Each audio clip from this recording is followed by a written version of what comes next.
Hey, this is Rockin' Larry Lockin with Pleiadian Express Productions.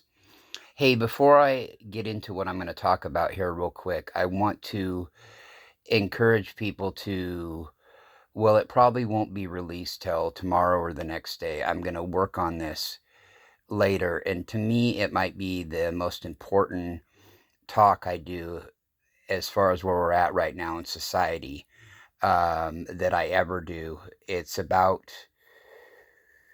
It's going to be about the dimensional shift, this energy shift that we're coming up on, that we're fast and furiously approaching in the next couple years as far as a new shift in humanity, a kind of new earth, if you will. I'm going to discuss how that shift is not just some kind of a fairy tale, it's not just some kind of a dream. I'm going to explain, and this is mainly for newly awakened star seeds who may have some concerns of wondering, this sounds wonderful, but how is it going to be practical? Well, I'm going to do it for them, and I'm also going to do it so, if somebody thinks it's some fairy tale that's not in our realm or in our awakened, like a lot of us are, and wants to criticize us for it, I'm going to explain point by point by point basically what I'm going to go into in great detail, and you'll have to hear it. I'm going to talk about how a society like that's going to function right off the bat, where it's going to end up going really quickly, like in a few years' time, how we're going to take care of people socially, economically, health wise, abundance wise, you name it, free water, how we're still going to deal with a few of the societal problems that we have, and how a lot of that stuff is going to take care of itself instantly. But I'll explain how it's all going to work point by point by point. And again, I'm doing this just to give newly awakened starseeds some hope that are looking forward to this shift but may be concerned about how that society is going to function as a structure. And for naysayers that'll just say it's a fairy tale. Okay, so what I want to do real quick right now, from my standpoint, I want to talk about the different dimensions. I'm only going to go from the fourth dimension up to the 13th dimension. Let's just say for my talk, the 13th dimension is the highest one possible, which it's probably not. There's probably endless ones, but I think from a Earth incarnate standpoint, it probably is. So I'm going to touch on real quick what the physical feeling is like of being in each of these different dimensions. I'm going to describe what it's like to talk to different star entities, to contact different star entities from each one of these dimensions and how they differ a little bit, especially when you get into that 11th, 12th, and 13th dimension. Those are above star ethers. That's the angelic ether.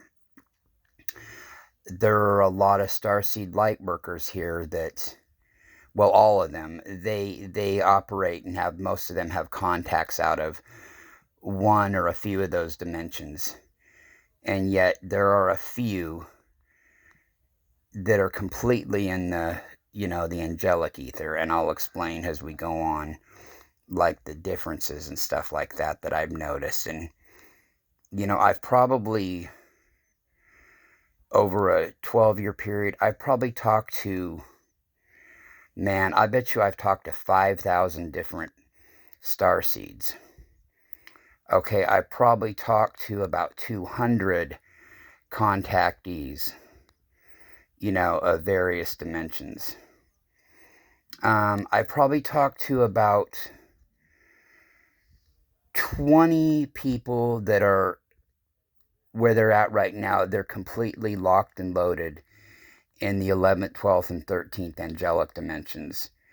Those realms. They don't deal in this lower star dimensions. Okay?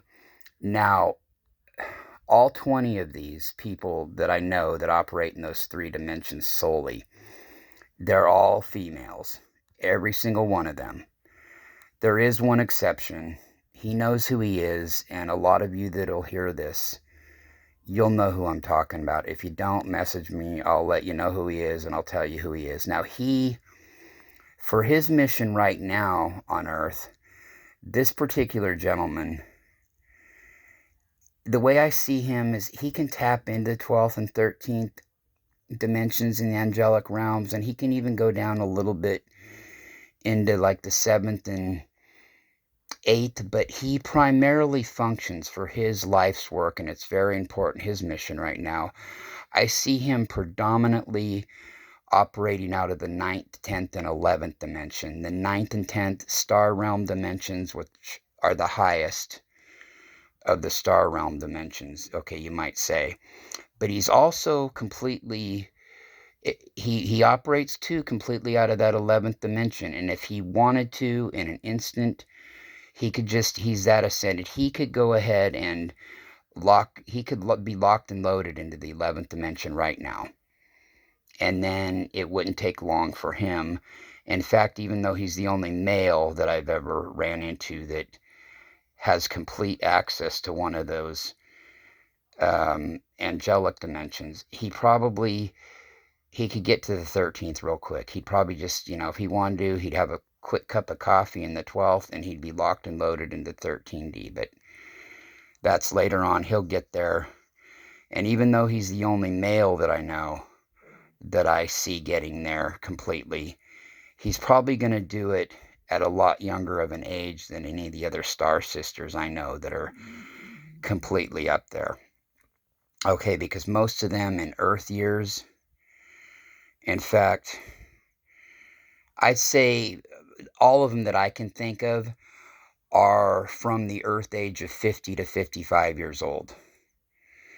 There are a couple other younger star sisters I can think of that are total 9 and 10D starseed girls with access to the 11th D. I call them girls because they're like my younger sisters, but it's just a matter of a few more Earth years, and they will be completely locked and loaded out of the angelic dimensions. Okay, now let's get into another subject about that. So we live in a 3D reality here, okay? What this new Earth that we're going to go into while we're here on Earth is going to be out of a higher 4th dimensional realm. Now, the higher 4th dimension is that last dimension where time really exists. Okay, and it's the last dimension before the physical feeling of like the environment, the air that you move around in. It's the last dimension before that kind of changes into a different kind of a feeling. And I'll explain that as we go. The difference is between higher 4D and 3D is, okay, two things. Yes, time still exists, but it's basically you're basically living in joy and living in the now moment most of the time, with still being aware of the clock for certain things, here and there, right? But everything's more out of joy and love, and it's just kind of that's the big difference right there. And time is less relevant. Yes, it still exists though, but instead of future tripping and past tripping, it's living in that now moment completely, right? And just enjoying things to where time just, it flies by or it doesn't exist, okay? And the mentality is one out of a love and cooperation, not out of greed and selfishness. Okay, so that aside, I'll go into that later on in my talk about the new Earth. Okay, so you get into the 5th dimension. The way that the air kind of changes in the 5th dimension is it becomes more fluid and liquidy. It becomes lighter, but in a liquidy, kind of more fluid way. The air is more fluid, to move around in. And it's quite a change once you first get into 5D and experience that. Now, in 5D is your first actual visual contact of star collectives, whether they be orbs, whether they be whatever they may look like to you. Mine look like orbs. the majority of them, all kinds of different colored orbs, faces in them, collectives in them, different colors, also like smiling, floating faces in the air, things like that. Now, I didn't really see those till I got into the sixth dimension. The only thing about the fifth dimension was the air was different. It was liquidy. Now, I got quick glimpses every now and then of some kind of a, cool looking trippy entity like that. But the sixth dimension, when I was in there, the air's still really liquidy there. But that's kind of your first introduction if you're a contactee, or at least how it went for me and through a lot of others that I've kind of pasted together through. That's kind of your first really telepathic communication, and having them come into your life, and and they're fun-loving beings too. They're there to guide you and help you. But mine had a sense of humor. They even get into mischief. They'll have a little fun with you once in a while, not to mess with you, but they may, just to play with you. They may hide your keys. They may oh, I don't know, just all kinds of funny stuff. I've even heard people tell me that they've had their furniture rearranged while they weren't home. That never quite happened to me, although I've had things moved here and there, by them. And that's kind of your first opportunity to develop a telepathic rapport with them. Um, and I remember being unsure at first when I first seen the smiling face guys come at me. It seemed I was so calm, but I wanted to know it was real, and I must have asked them. I asked them one night. I said, "Hey, if you guys are real, can you fly by and tickle me on the top of my head?" They did. Waited a few seconds. I said, "Oh, can you do that again, please?" They did it again, and again, and again, and again, and then finally I stopped. Okay. Um, and we developed a rapport with each other. They are kind of just there to guide you, help give you downloads. They're not predictors of time, so you can't really ask them, "Hey, what's going to happen tomorrow? What's going to happen with this election? What's going to happen? Who's going to win the Super Bowl?" That's one thing I thought it'd be funny to ask them one time when I was awakening. I'm like, "Hey, can you guys tell me who's going to win our Super Bowl? It's a sport we play down here." And the answer I got from them was, "We exist in endless parallel realities. So every single team in that league, in some reality, is going to win the Super Bowl." And they're like, "It's just a matter of you picking which reality." And I kind of laughed, and I'm like, "Oh, gee, thanks. That helps." But they don't. Now, they can tell you all the possibilities, but they only deal in innate possibilities because of various parallel realities. They can give you a good insight, but no, they're not going to give you the lotto numbers. They're not going to give you any stock market information or tell you, if your favorite team's going to win the Super Bowl.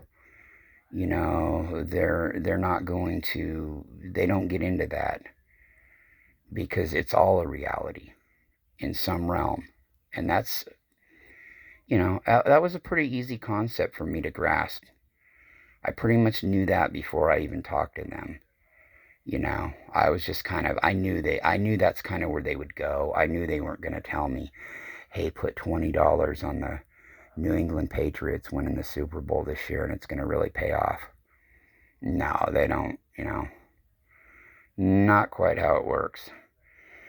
So when you're dealing with them in the sixth dimension like that, now so the seventh dimensional beings, it's kind of like really the same thing.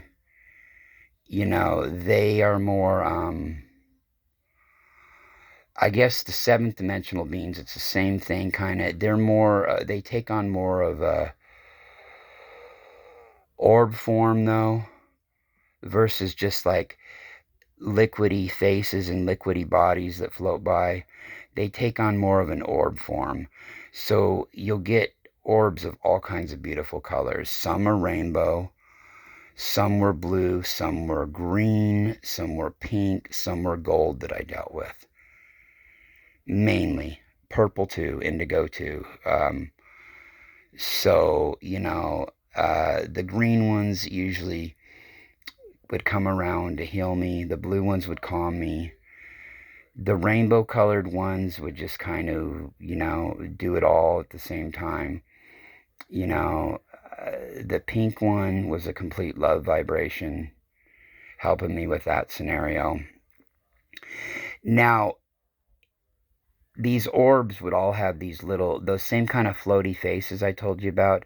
They'd have the same kind of little smiley faces. Like some of them would only have one or two in them. Usually they would have a collective, though, of about 6 of them or so, of human, little tiny looking smiley human faces. Now, what they explained to me is that yes, in some realm they were basically humanoids like we were, most of them.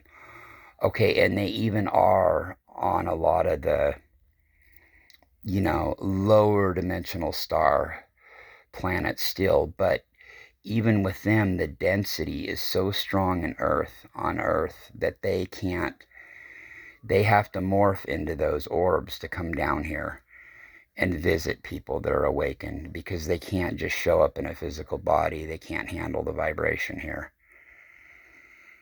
like that. So that's what it's like. Now, you get into the 8th dimension. Now, 8th dimensional beings that you see, they mainly exist in the clouds, whether it's in crystal cities, whether it's riding on Merkabas or chariots.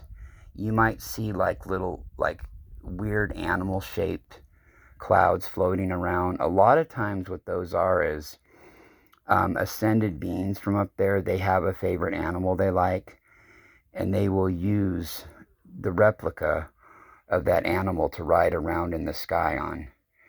And then some of them are also smiley faces like that too, from the orbs that are up in the clouds smiling at you, and will smile at you sometimes, and you can have telepathic communication with them as well.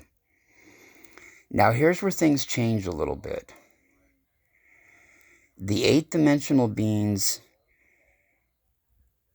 are not physically around you, right in your face in any room you're in, like the 6th and 7th dimension ones are. But the 8th dimensional ones in the sky are really the last ones that your awakened eye can, if you're awakened, that you can just see at any time you want to at will.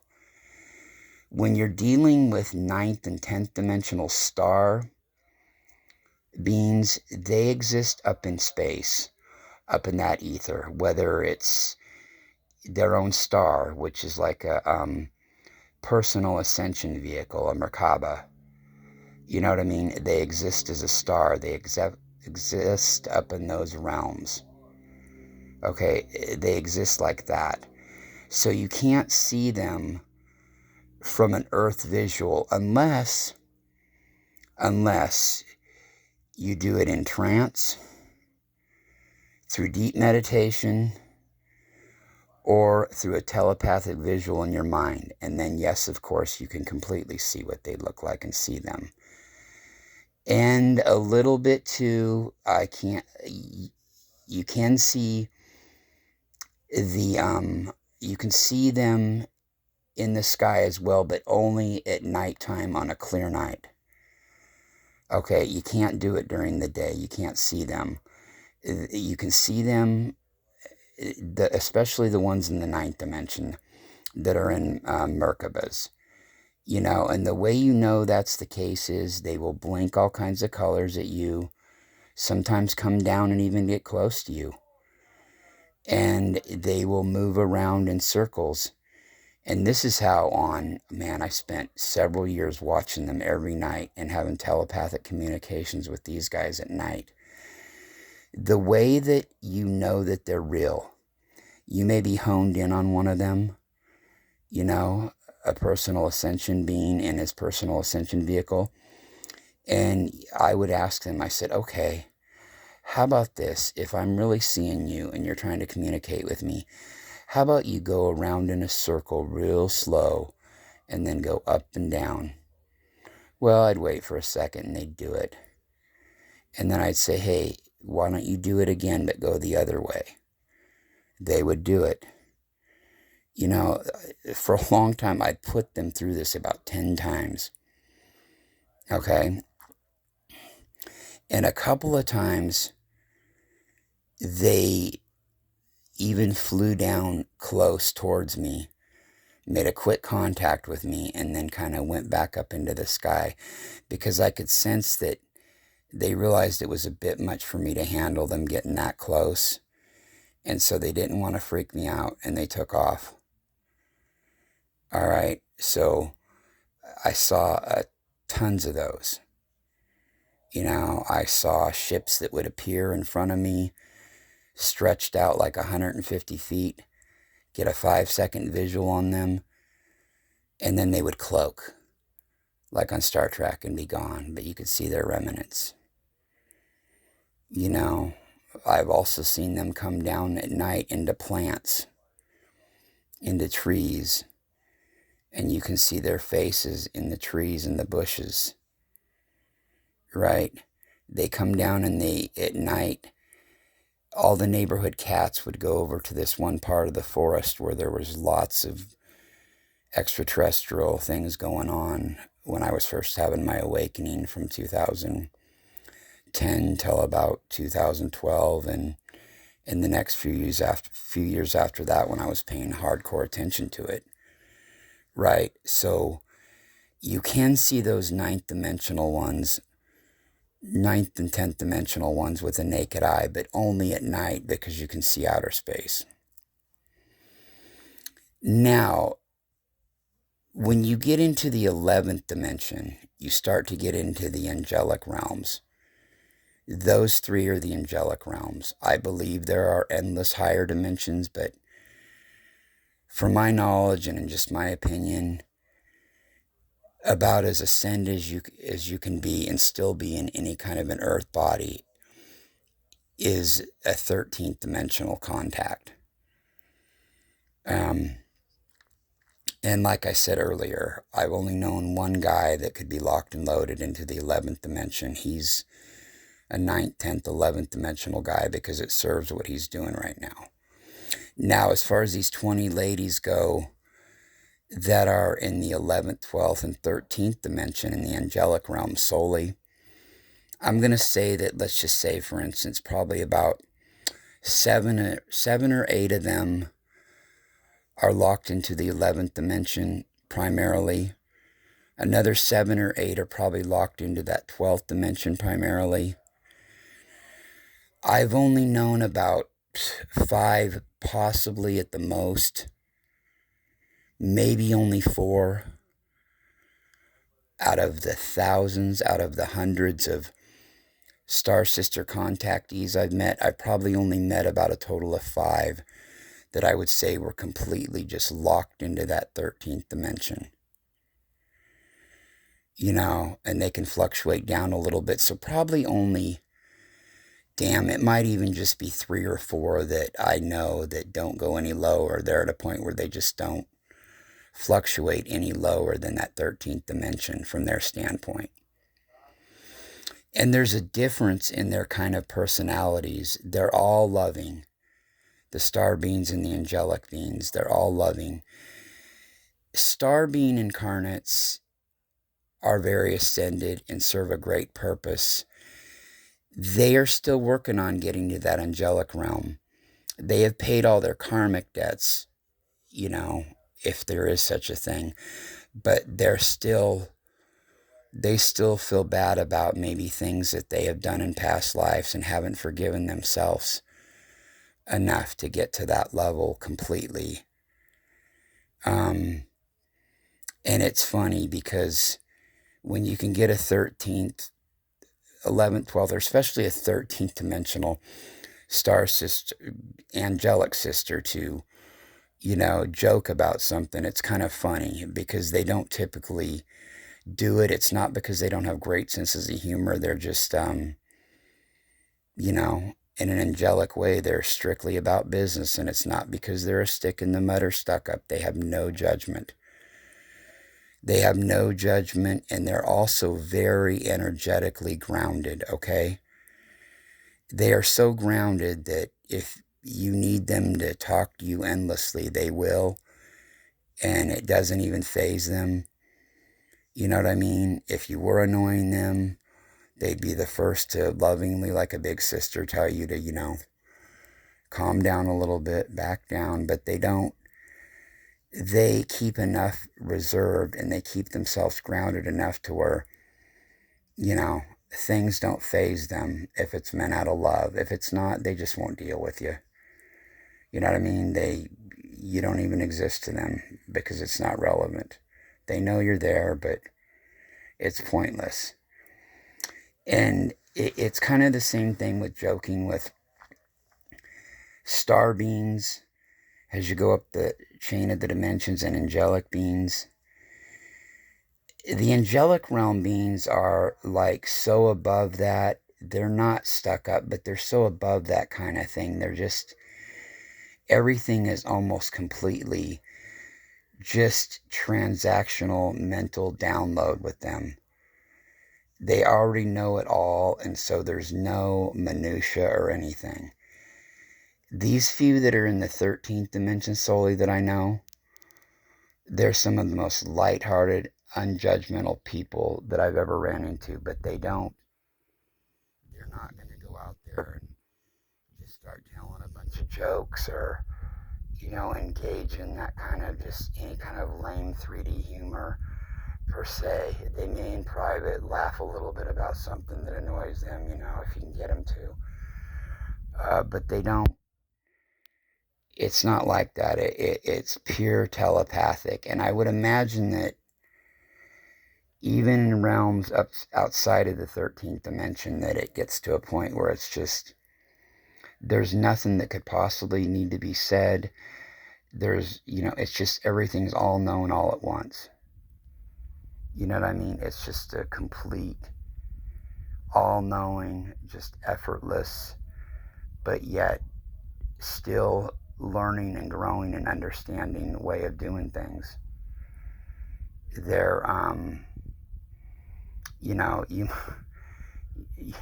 all star sisters are hilarious and have great senses of humor and are brilliant.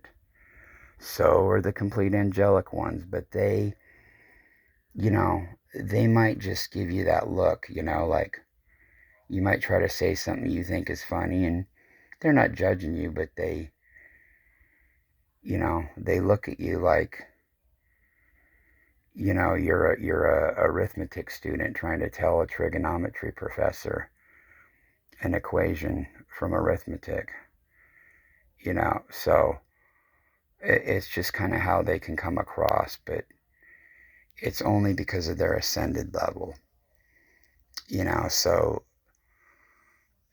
there's not many that I've met. Thousands of light workers, thousands of star seeds, probably 200 contactees, several hundred contactees. I'm talking about probably about 200 female contactees, which is, I grew up an only child who really would have loved to have had a big sister, so I vibe with star sisters a lot. I learn from them. I get a lot of wisdom from them. That's just who I vibe with. I have a lot of male contactees too that are kind of on my level that I consider friends too, but I would just rather get advice from the divine feminine. Okay? I just would rather deal with it like that. And I just feel more comfortable doing it that way.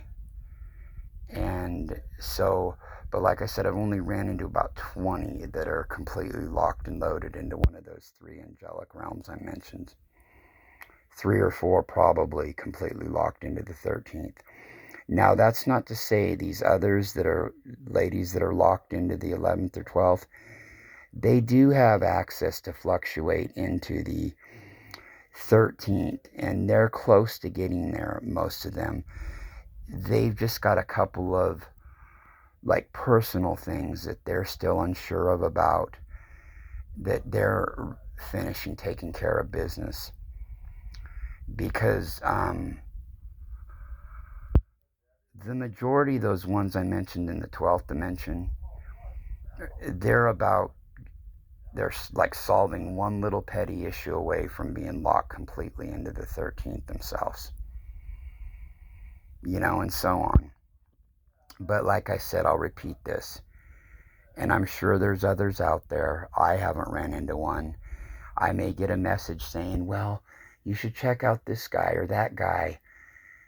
He's completely in the angelic realms or dimensions. Well, I haven't met them. They haven't came along in my world yet. Okay? And believe me, it'll be such a startling thing.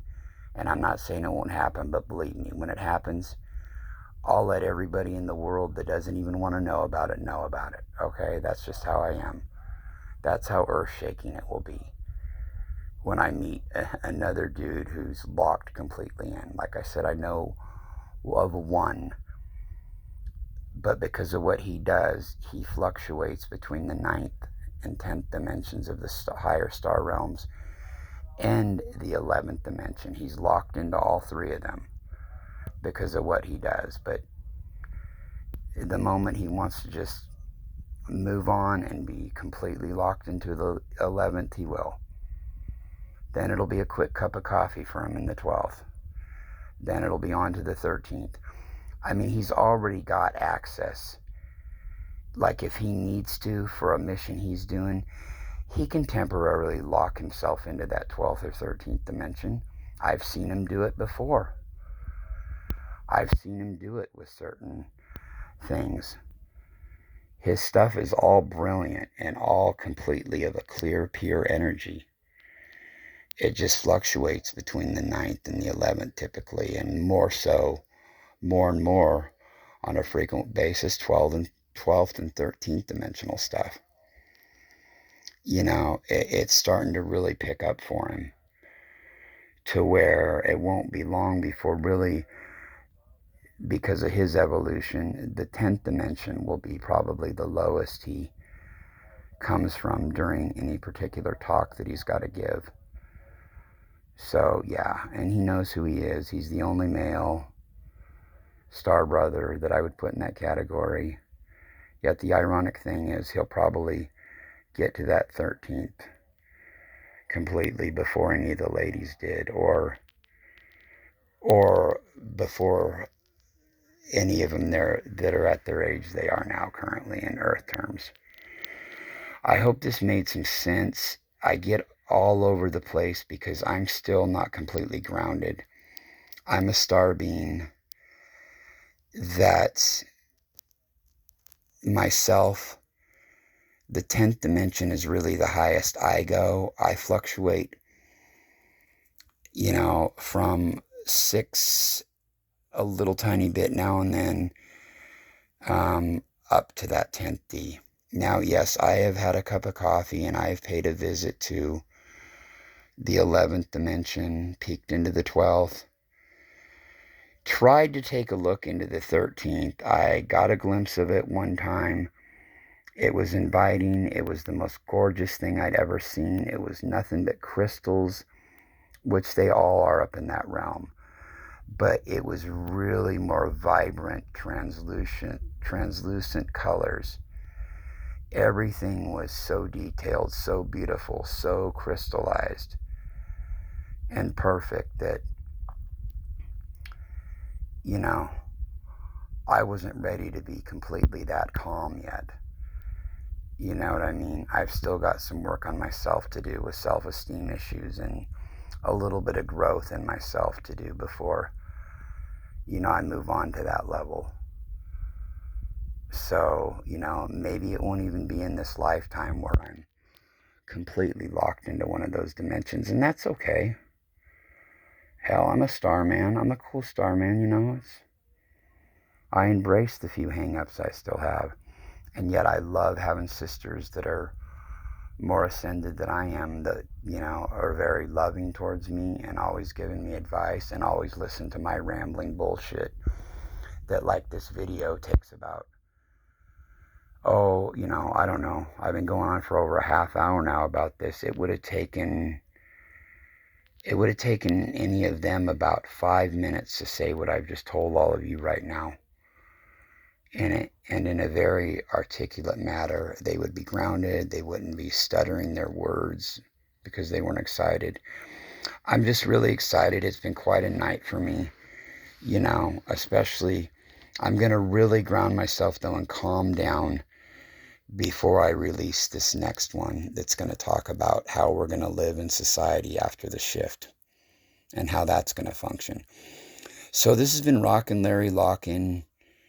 I hope that I don't completely bore people to death by about a minute into this. I really can't imagine. I'd be actually, you know what, people? I'm not trying to sell myself short, but I'd actually be pleasantly shocked. I would never expect anybody to listen to this whole thing right here. But I'd be shocked if anybody told me they put up with listening to this whole thing. Anyway, this is Rockin' Larry Lock-In, your star man, and I'm out.